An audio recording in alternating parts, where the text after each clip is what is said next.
اور جس کو اس کے مال اور اس کی اولاد نے اللہ کی یاد سے غافل کر دیا، یہی خسارہ پانے والے ہیں۔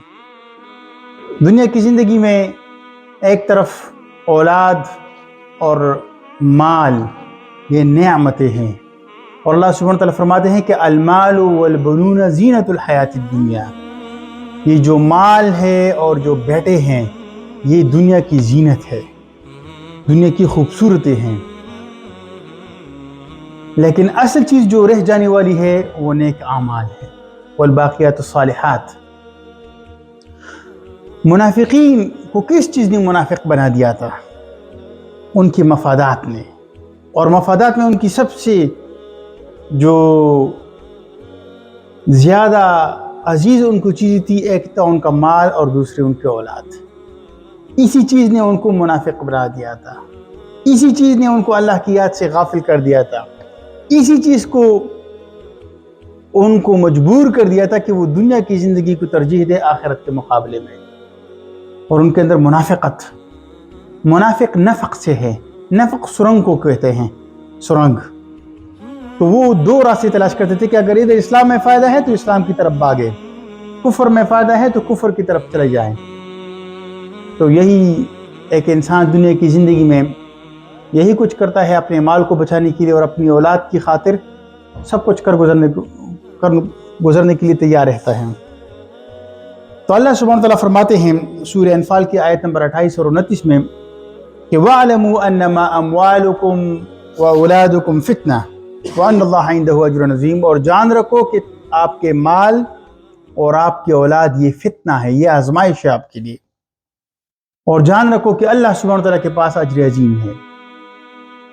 تو اس کی ذریعے سے اللہ سبحانہ وتعالیٰ اولاد کی ذریعے سے ہمیں آزما رہے ہیں۔ دیکھیں کسی کی اولاد نہ ہو تو آپ ان سے پوچھیں اس کا درد ان سے پوچھیں جن کی اولاد نہیں ہے۔ بہت سارے جوڑے ہیں جن کی اولاد نہیں ہے، تو انسان کی خواہش ہوتی ہے کہ ان کی اولاد ہو، تو اولاد نہ ہو تب بھی یہ آزمائش ہے۔ اور بہت سارے لوگ آپ دیکھتے ہیں کہ وہ مزارات کے اوپر جاتے ہیں، بھئی اللہ نے بانجھ پیدا کیا ہے، یا اللہ نے یہ صلاحیت نہیں دی ہے، یا اللہ آپ کو اولاد نہیں دینا چاہتا، تو آپ کسی ذریعے سے اولاد پیدا نہیں کر سکتے۔ یہ تو اللہ سبحانہ تعالیٰ کی صفت ہے کہ جس کو چاہے اولاد دے، جس کو چاہے نہ دے، جس کو چاہے صرف لڑکیاں دے، جس کو چاہے صرف لڑکے دے، اور جس کو چاہے دونوں دے دے، اور جس کو چاہے ان کو بانجھ رکھے۔ لیکن بہت سے کنفارم وہ قبروں کے پاس، مزارات کے پاس، پیروں کے پاس جاتے ہیں، اور پھر آپ دیکھتے ہیں معاشرے کے اندر کہ کیا اس سے خرابیاں رونما ہوتی ہیں۔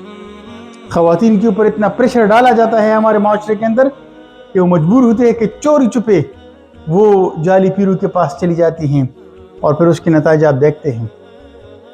تو وہ بھی آزمائش ہے کہ اولاد نہ ہو، اولاد ہو تب بھی آزمائش ہے، اور اللہ سبحانہ تعالیٰ اس کے اندر ہمیں پرکھ رہا ہے۔ دیکھیں یہ 60-70 سالہ زندگی ہے، اس کے اندر ہماری ساری آزمائش ہے کہ آپ بیلنس اور توازن قائم رکھتے ہیں کہ نہیں رکھتے، کسب مال کے لیے، مال جمع کرنے کے لیے اور اولاد کی خاطر۔ اللہ اور اس کے رسول کی جو احکامات ہے، اوامر، جس چیز کا حکم دیا گیا ہے اور جس چیز سے منع کیا گیا ہے، کیا مال اور اولاد کی خاطر ہم اس سے رکتے ہیں اور کرتے ہیں وہ کام جو اللہ اور اس کے رسول نے حکم دیا ہے، یا نہیں کرتے؟ یہ ساری آزمائش ہے۔ تو اللہ سبحانہ تعالیٰ فرماتے ہیں کہ یہ آپ کے مال اور آپ کی یہ اولاد آپ کی آزمائش ہے۔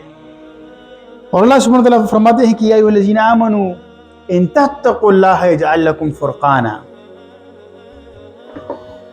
ویکفر عنکم سیئاتکم ویغفر لکم ذنوبکم واللہ ذو الفضل العظیم۔ اور اے وہ لوگوں جو ایمان لائے ہو، اگر آپ تقوی کی روش اختیار کریں گے نا، خدا ترجی کی روش، یعنی آپ ہر حال میں اللہ سے ڈرتے ہوئے کام کریں گے، یجعل لکم فرقانا، اللہ سبحانہ تعالیٰ آپ کو یہ صلاحیت دے دیں گے کہ کس وقت کیا فیصلہ کرنا ہے۔ اللہ سبحانہ تعالیٰ آپ کو امر فائق دے دے گا، اللہ سبحانہ تعالیٰ آپ کو یہ چیز سکھا دے گا، آپ کو یہ صلاحیت دے دے گا کہ آپ حق اور باطل کے درمیان تمیز کر سکیں گے۔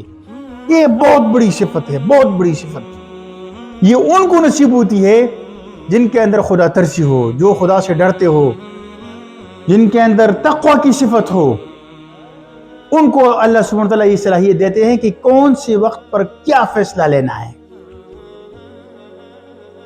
آپ مال کما رہے ہیں، آپ جاب کر رہے ہیں، آپ کی اولاد کس موقع پر کس طریقے سے ان کو ٹریٹ کرنا ہے، ان کی تربیت کرنی ہے، یہ صلاحیت آپ کو زندگی کے ہر ایک شعبے کے اندر اللہ سبحانہ وتعالیٰ دے دے گا۔ لیکن ایک چیز کا مطالبہ ہم سے کیا جا رہا ہے کہ آپ اپنے اندر خدا ترسی کی صفت پیدا کریں، تقوی کی صفت پیدا کریں۔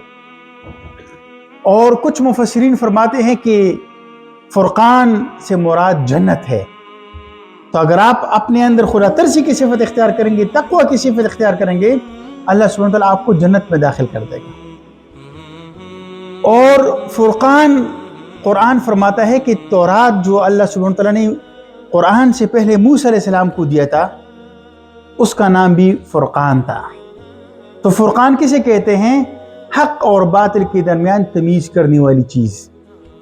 تو جو تورات اللہ سبحانہ وتعالیٰ نے بنی اسرائیل کو عطا فرمایا تھا، وہ حق اور باطل کو بالکل کھلا بیان کرتا تھا۔ اور قرآن کا بھی ایک نام فرقان ہے، بالکل حق اور باطل کو واضح کرتا ہے لوگوں کے سامنے۔ تو اللہ سبحانہ وتعالیٰ یہ صلاحیت دے دے گا کہ آپ حق اور باطل کے درمیان، صحیح اور غلط کے درمیان آپ تمیز کر سکیں گے، آپ ڈسٹنگوش کر سکیں گے۔ اور اللہ سبحانہ وتعالیٰ فرماتے ہیں سورہ تغابن کی آیت نمبر 14، 15 اور 16 میں کہ ایھا الذین آمنوا ان من ازواجکم واولادکم عدوا لکم فاحذروہم، اے وہ لوگوں جو ایمان لائے ہو، بے شک آپ کی جو ازواج ہے، جو آپ کے اسپاؤسز ہیں، مطلب ہے کہ مردوں کے لیے ان کی زوج ان کی بیویاں ہیں، اور بیویوں کے لیے ان کی زوج ان کے شوہر ہے، اسپاؤسز۔ بے شک آپ کے اسپاؤسز، آپ کے جوڑے اور آپ کی اولاد، اس میں سے بعض تمہارے دشمن ہے، اس میں سے بعض آپ کے دشمن ہیں۔ فاحذروہم، سو ان سے ہوشیار رہو۔ یعنی اولاد میں سے اور ازواج جوڑوں میں سے بعض آپ کے لیے آپ کے دشمن ہیں، ان سے ہوشیار ہو کر رہنا۔ اس کا کیا مطلب ہے؟ اس کا مطلب یہ ہے کہ اگر آپ کے جوڑے، آپ کی بیویاں یا آپ کے شوہر اور آپ کی اولاد آپ کو اگر صحیح اور درست راستے سے، سیدھے راستے سے ہٹاتے ہیں، آپ کو جہنم کے راستے پر ڈالتے ہیں، تو یہ آپ کے دشمن ہیں۔ ان سے ہوشیار ہو کر رہنا، ایسا نہ ہو کہ آپ کو جہنم کا ایندھن بنا دے۔ تو یہ نعمت تو ہے، نعمت، لیکن اس نعمت کے ساتھ اگر ہدایت کی صفت لگ جائے تو تب یہ نعمت ہے۔ اگر ہدایت کی نعمت اس کے ساتھ نہیں ہے تو مال بھی وبال جان ہے، اولاد بھی وبال جان ہے، اور جوڑے بھی وبال جان ہے۔ تو اللہ فرماتا ہے کہ ان سے بچ کر رہنا، اس میں سے بعض آپ کے دشمن ہیں۔ اسی وجہ سے اللہ سبحانہ وتعالیٰ نے جگہ جگہ قرآن میں فرمایا ہے کہ آپ اپنے والدین کی دل سے شکر گزار رہے اور والدین کی اطاعت کرے، ان کی بات مانے، ان کے ساتھ احسان کرے۔ لیکن انہی والدین کے بارے میں اللہ سبحانہ وتعالیٰ فرماتے ہیں کہ وَإِن جَاهَدَاكَ عَلَىٰ أَن تُشْرِكَ بِي مَا لَيْسَ لَكَ بِهِ عِلْمٌ فَلَا تُطِعْهُمَا، اگر آپ کے والدین آپ کے اوپر انتہا درجے کی کوشش کرے کہ آپ اللہ کے ساتھ کسی کو شریک ٹھہرائے، تو اللہ سبحانہ وتعالیٰ فرماتے ہیں کہ فَلَا تُطِعْهُمَا، ان کی اطاعت پر نہ کرنا۔ جن والدین کے بارے میں اللہ نے فرمایا کہ ان کے ساتھ احسان کرو، اور اللہ کے بعد جن کا سب سے زیادہ شکر گزاری کا حکم دیا گیا ہے وہ والدین ہیں، لیکن یہی والدین اگر آپ کو اس بات پر مجبور کرے کہ آپ اللہ کے ساتھ کسی کو شریک ٹھہرائے، تو اللہ فرماتے ہیں کہ آپ نے یہ والی بات ان کی نہیں ماننی۔ لیکن ساتھ فرمایا کہ وَصَاحِبْهُمَا فِي الدُّنْيَا مَعْرُوفًا، دنیا کی زندگی میں ان کے ساتھ اچھی طرح زندگی گزارو، باوجود اس کی کہ وہ مشرک ہے، باوجود اس کی کہ وہ کافر ہے، باوجود اس کے کہ وہ آپ کے اوپر زور ڈالتے ہیں کہ آپ کو سیدھی راہ سے گمراہ کر دے، لیکن پھر بھی اللہ فرماتے ہیں کہ وَصَاحِبُهُمَا فِي الدُّنْيَا مَعْرُوفًا، ان کے ساتھ دنیا کی زندگی میں آپ رہو، صاحب رہو، قریب رہو، معروف طریقے کے ساتھ، بھلے طریقے کے ساتھ، اچھے طریقے کے ساتھ ان کے ساتھ آپ صلہ رحمی کریں۔ اور سورہ کہف کی آیت نمبر 46 میں اللہ سبحانہ وتعالی فرماتے ہیں کہ المال والبنون زینۃ الحیاۃ الدنیا والباقیات الصالحات خیر عند ربک ثوابا وخیر املا۔ یہ مال اور یہ اولاد دنیا کی زندگی کی زینت اور آرائش ہے، اور اصل چیز جو باقی رہ جانے والی ہے وہ نیکیاں ہیں، اور تیرے رب کی نزدیک وہ سب سے بہتر ہے، اور انہی سے اچھی امیدیں وابستہ کی جا سکتی ہیں۔ تو دنیا کی زندگی میں جب اللہ سبحانہ وتعالی ہمیں اولاد دے تو ہماری اوپر ریسپانسبلٹی اور زیادہ بڑھ جاتی ہے کہ ان کی اچھی طرح تربیت کرے، ان کے اچھے اخلاق اور ان کو اچھا کردار اور ان کی اچھی اپ برنگنگ اور اچھی تعلیم و تربیت ہو۔ رسول اکرم صلی اللہ علیہ وسلم نے فرمایا کہ والدین اولاد کو جو سب سے بہتر تحفہ دے سکتے ہیں وہ ان کی اچھی تعلیم و تربیت ہے۔ اگر اولاد وہ شتر بھی مہار بچوں سے بڑھتے چلے جائیں، ان کو کوئی شعور نہ ہو دین کا، ان کو آپ نے کوئی تربیت نہیں کی کہ ان کو سکھائیں کہ اللہ کے اور اس کے رسول کے کیا احکامات ہیں، تو اندازہ کریں کہ جب وہ بڑے ہو جائیں گے تو کیا نتیجہ نکلے گا۔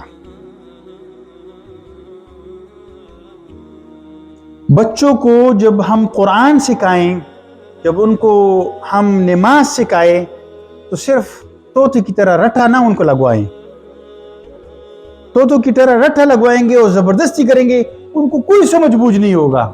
اور یہی بچے بغیر سمجھ بوجھ کے قرآن تو انہوں نے صرف ناظرہ پڑھ لیا، کوئی سمجھ نہیں ہے ان کو، نماز آپ نے یاد کرائی، ان کو نماز تو پڑھ رہے ہیں، کوئی سمجھ نہیں آ رہی ان کو کہ نماز میں وہ کیا پڑھ رہے ہیں، اور پھر آپ ان کو زبردستی کہتے ہیں کہ قرآن پڑھو، نماز پڑھو، وہ تو ٹھیک بات ہے، لیکن ان کو سمجھ ہی نہیں آ رہی کہ اس کے اندر کیا ہے۔ پھر معاشرہ اس کو کیا سکھا رہا ہے، معاشرے سے وہ کیا سیکھ رہا ہے، تو وہ دہریہ اور ایتھیسٹ نہیں بنے گا تو اور کیا بنے گا۔ اس کو آپ زبردستی ایک چیز رٹا رٹائی کروا رہے ہیں، فار ایگزامپل اس کو آپ حافظ بنا رہے ہیں، لیکن اس کو سمجھ بوجھ نہیں ہے کہ جو میں پڑھ رہا ہوں اس کا مطلب کیا ہے۔ پورا قرآن آپ کو سنا دے اور اس کو ایک آیت کی سمجھ نہیں ہے کہ اس کا مطلب کیا ہے، تو اس کا نتیجہ نکلے گا کیا؟ دہریہ ہی بنے گا نا، اس کا اللہ کے اوپر ایمان مضبوط نہیں ہوگا۔ یہی تو قرآن فرماتا ہے کہ وَإِذَا تُلِيَتْ عَلَيْهِمْ، جب ان کے اوپر تلاوت ہوتی ہے میری آیات زادتہم ایمانا، ان کا ایمان بڑھتا ہے۔ تو قرآن سے تو ایمان بڑھتا ہے، لیکن جب ان کو آپ فورس کرتے ہیں بغیر سمجھ بوجھ کے، وہ بے دینی کی طرف ہی جائیں گے۔ یہ والدین کی رسپانسبلٹی ہے کہ خصوصاً ان ممالک میں آ کر کے ہم ان کو جب دین سکھائیں، سمجھ کے ساتھ ان کو سکھائیں، اور یہ ہماری ذمہ داری ہے کہ ہم یہ اپنا فرض پورا کریں۔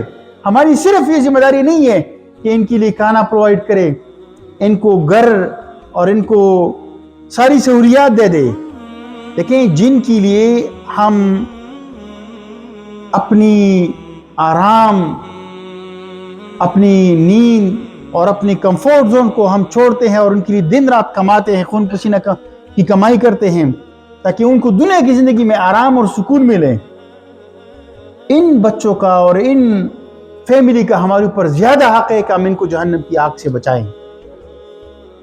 لیکن جب یہ بچہ اللہ سبحانہ وتعالیٰ بندے کو اولاد دیتا ہے، اس کو خوشی ہوتی ہے، پھر یہ بچے یہ کھلونوں کی مانند ہوتے ہیں، بچہ ان کے ساتھ کھیلتا ہے، خوش ہوتا ہے، توتلی زبان میں بات کرتے ہیں، پھر آہستہ آہستہ یہ بڑھتے ہیں۔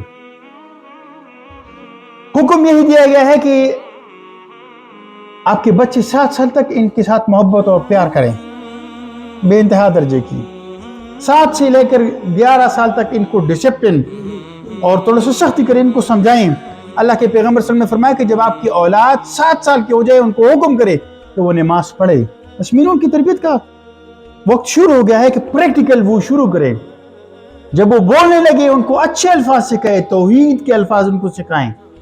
جب وہ باتیں شروع کرنے لگے تو کی طرح بولتے ہیں، جو کچھ وہ سنتے ہیں وہی بولتے رہتے ہیں۔ اور سب سے بہترین اگزامپل وہ والدین ہوتے ہیں، ان سے سیکھتے ہیں۔ بچے کی پوری جو شخصیت ہوتی ہے وہ تقریباً 5 سال میں، جو ماہرین نفسیات کہتے ہیں کہ 5 سال تک بچے کی شخصیت مکمل ہو جاتی ہے۔ 5 سال تک وہ سارا آبزرو کرتا رہتا ہے، ماں کو دیکھتا ہے، باپ کو دیکھتا ہے اور ان سے سیکھتا رہتا ہے۔ پھر آپ بچے وہ ٹینیج میں آ جائیں تو ان کے ساتھ آپ دوستی کریں، ان کو دوست بنائیں۔ ان کے اوپر اس ایج میں آپ سختی کریں گے تو وہ باغی بنیں گے، اس لیے کہ ٹین ایج کے اندر بچوں کے اندر ایک باغیانہ پن پیدا ہو جاتا ہے۔ آپ ان کے ساتھ پیار اور محبت سے اس وقت بات کریں گے، دوست بنا کر رکھیں گے تو وہ غلط راستوں کے اوپر نہیں بھٹکیں گے۔ My respected elders and my dear brothers and sisters, اللہ سبحانہ وتعالی